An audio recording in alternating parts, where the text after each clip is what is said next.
வணக்கம் நண்பர்களே, இன்னைக்கு நம்ம சுண்டல் எப்படி செய்கிறதுன்னு பார்க்கலாம்.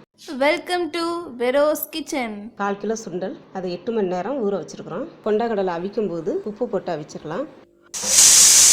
இப்போ நல்லா அவிஞ்சு வந்துருச்சு. சுண்டலுக்கு தேவையான மசாலா அரைச்சிக்கலாம். 1 ஸ்பூன் பெருஞ்சீரகம், 3 வத்தல் பொடி பண்ணி வச்சுக்கலாம். வாங்க இப்போ சுண்டல் எப்படி செய்கிறதுன்னு பார்க்கலாம். கடாயை அடுப்பில் வச்சுட்டு எண்ணெய் ஊற்றி இப்போ முதல்ல தாளிச்சிக்கலாம். கடுகு பொரிஞ்சிருச்சு.